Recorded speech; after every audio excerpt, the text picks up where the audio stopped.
Licensed customs agents and industry stakeholders have strongly opposed the Nigerian Ports Authority (NPA) planning 15% tariff increase set to take effect on March 1st. March 1st, 2025 is just Saturday, so a few days away. The NPA justifies the hike, stating that port charges remained unchanged since 1993, which is a long time ago, and that the increase is necessary now to modernize infrastructure and also enhance competitiveness. But the operators have a different view. They warn that higher port fees will escalate business costs, raise commodity prices, and drive cargo to neighboring countries, maybe like Benin Republic, thereby worsening Nigeria's economic challenges. Yes, port NPA wanting to increase port fees. Stakeholders are warning that if you do this, you will increase the prices of goods and NPA is saying since 1993. That's like 25 years? Yes, Tariff, 25 years is more than. It's more than 25 years. It's more than 25 years. That since 1993, the tariff hike has been unchanged. They have a point, but also the stakeholders have a valid point by saying this will be the implication. Where do we go from here? Well, it's amazing how custom has become a luta continua in recent times.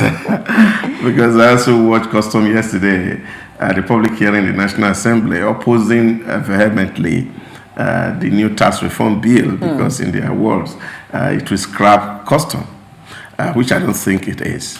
And I think what this really shows to us is the lack of synergy between agencies of government, and that one agency is doing something and we are all operating in silos.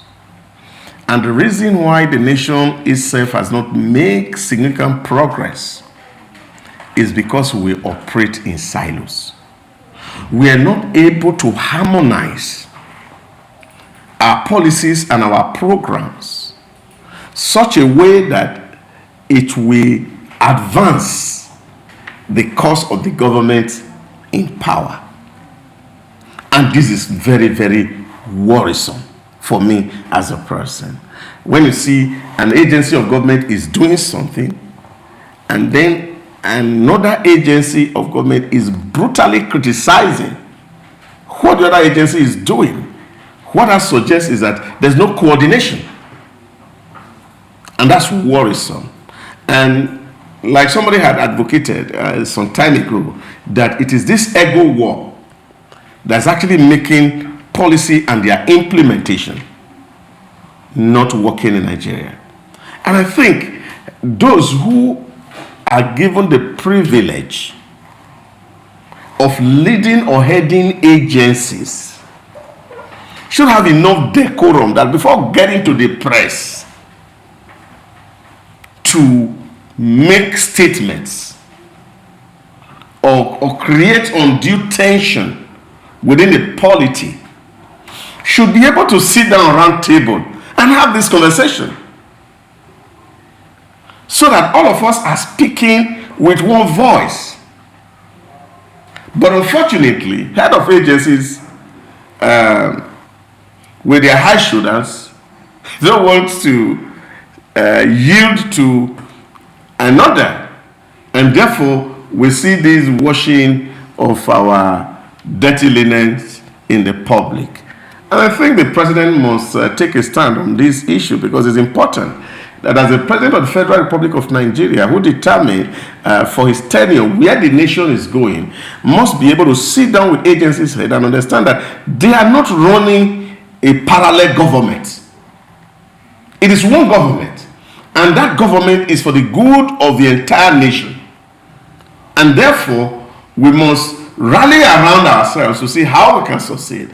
And if there are things that obviously we feel cannot make a headway, we must be able to sit down with the authorities to iron some of this conversation out. And then we don't come into the public space and we are speaking with discordant tones. Your thoughts? Okay, so first of all, in this, doctor's words are very strong.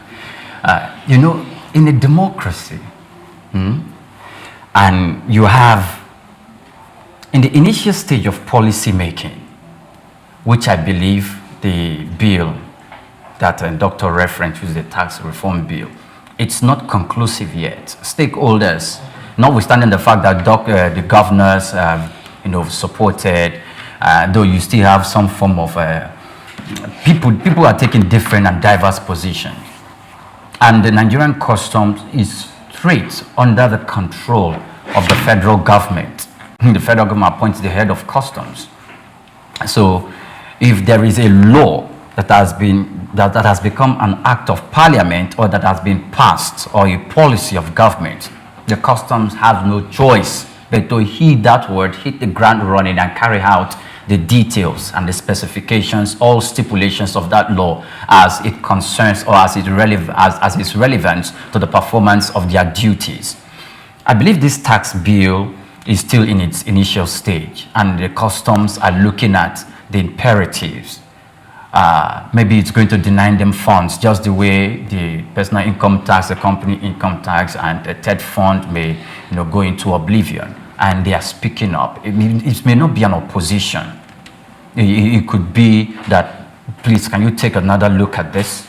Is there going to be another form of review of this? So, but I won't say it will be a strong and vehement opposition, because they will understand that this is coming from the chief executive. Of course, it's coming from the executive arm of government that they are part of. Now, come to this conversation about the National Association of Government-Approved Freight Forwarders and their position that, look, in the NPA. When I looked at that issue, one, the NPA has given a very, very critical, vital reason why it should be increased. That for, let's say, 35 years, I was saying 25 years, 32 years thereabout, we have not, increased this. It has been that way. So in that 32 years that you did not increase it, what was the disadvantage you faced? Of course, we know that the Nigerian ports were congestion, infrastructure, and all this, because one of the other reasons they give is that they want to be competitive with other ports in other climes and in other countries where other business people and other ships are going to berth for business purposes. But the criticism that, look, if we do this, it will get to the final consumer. They will be the one to bear the final brunt, and those who bring ships into the country to offload goods will begin to consider alternative of taking it to other countries, proximus to Nigeria. They've been doing that. That's a norm. Ships have been diverting to other places. I don't think this increase is going to, maybe it can still affect it, but the difference is going to be clear. So what the names of these people increasing the fare, the tariff NPA needs to do is efficiency of service, and they need to render to the people to make sure that the increase is guaranteed. The reflection of the increase. Okay. We have to see the reflection of that tariff increase in carrying out services in the ports. All right. And it should not be a bottleneck. Okay. Yes. What I think is that even when the stakeholders are complaining about the challenge that this tariff hike could bring about, if we look at the sides to the arguments, on the side of customs, they say for 32 years there have been no change in the tariff being charged for goods imported. And then the stakeholders, licensed custom agents are saying this is what will happen. So if we look at both sides, there can be a meeting point. While the tariff has not been increased for 32 years, customs can say, or NPA rather, because NPA is the one increasing tariff, but there's a new levy also, the 4% levy that has been introduced by customs. So these charges put together, you understand what it would mean. Yes, that there have been smuggling, there have been diversion to using other ports from neighboring countries to bring in goods to Nigeria. But this will also increase it.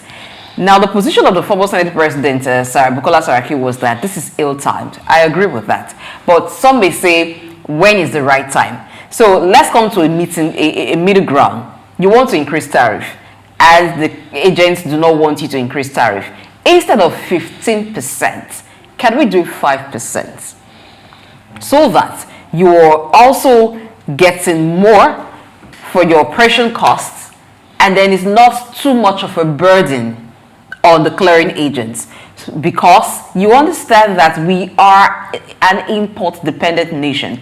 So whatever happens at the ports, it affects the markets.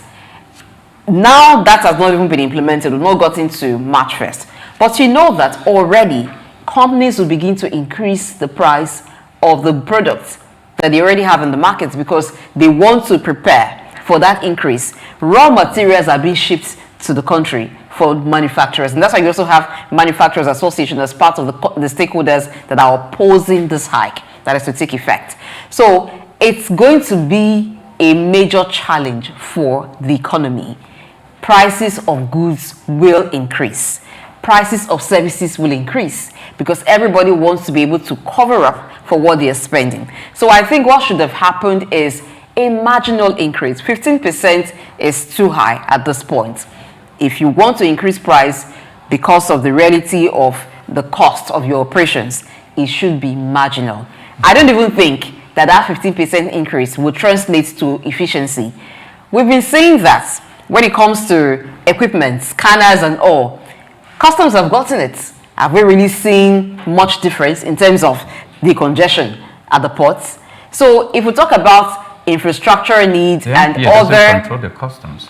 Oh yes. If we talk about other infrastructure needs that the Port Authority needs, this will not, I don't see this resulting to a significant change or significant improvement. And I think the aspect of the government agencies being seen as revenue generation agencies is part of the problem, because customs is one of the high revenue generators among government agencies. So when revenue is placed over service and the implication of that revenue generation is not considered, it seems like we're getting it wrong here. Okay, so if we are going to make sure that custom is not part of the revenue generating agencies, we're not saying not part of it, but when we overemphasize revenue, it's a problem. So what I think that the government should do is this. When it comes to raw materials that we use for manufacturing locally, then we can say that tariff will not apply.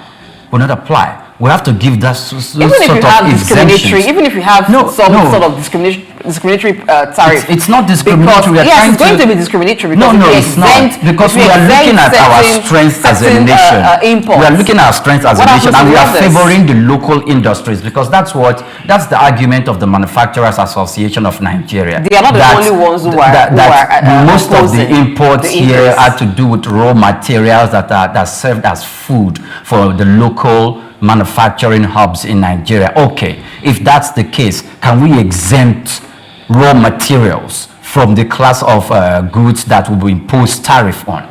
Can we exempt raw materials from that, then impose this tariff? In fact, we can even take it to 20% when it comes to products that have been completely manufactured and brought into the country. At the end of the day would not exempt the increase in price of only food items. You see, my raw materials and equipment. That's what I'm saying. When it comes to the increase in price of goods, there will be no exemption.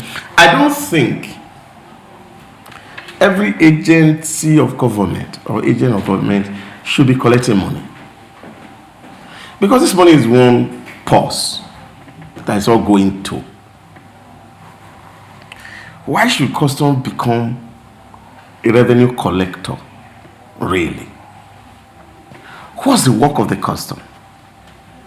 Just to see that goods that are coming into the country do not violate the international custom rules. I've said it on this table.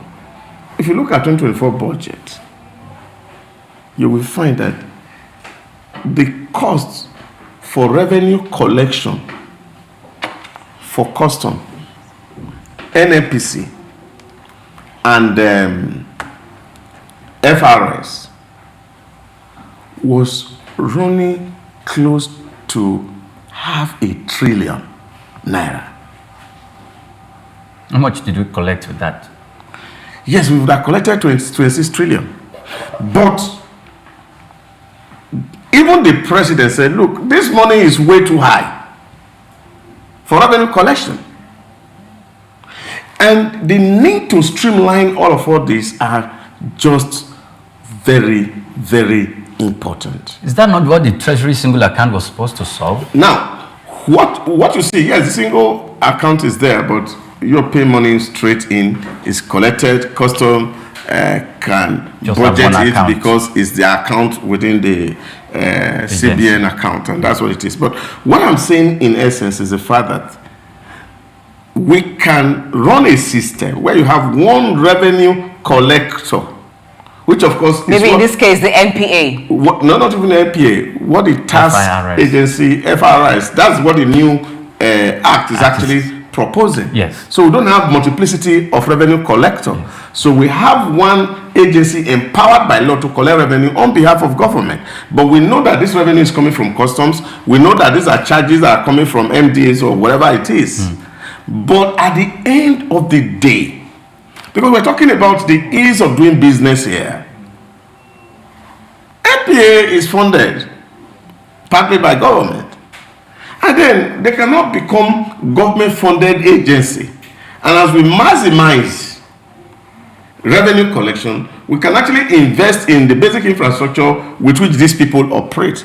But government has to do it so that you don't have multiplicity of levies that are coming on product that is either coming into the country or going out of the country. And I think for me, this is where synergy matters a lot to me, where all the agencies of government sit down and say, okay, what's the benefit of having one person collect revenue on our behalf? Do we still need to be putting levies here and there? What is the motivation, for example, of making people to go across the border to go bring goods and have to smuggle them into our country? Once all those issues are resolved by government, then we can have one single front as a country in dealing with the issues that confronts us, especially increasing revenue and also creating an enabling environment for businesses to prosper.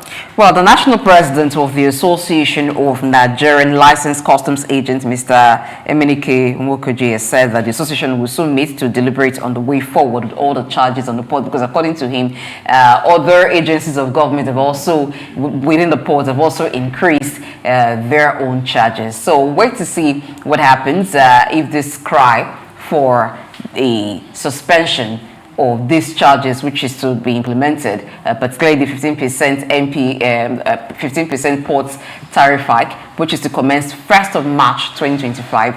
Let's see what happens if it will be suspended. We'll bring you details of that as events around it unfold.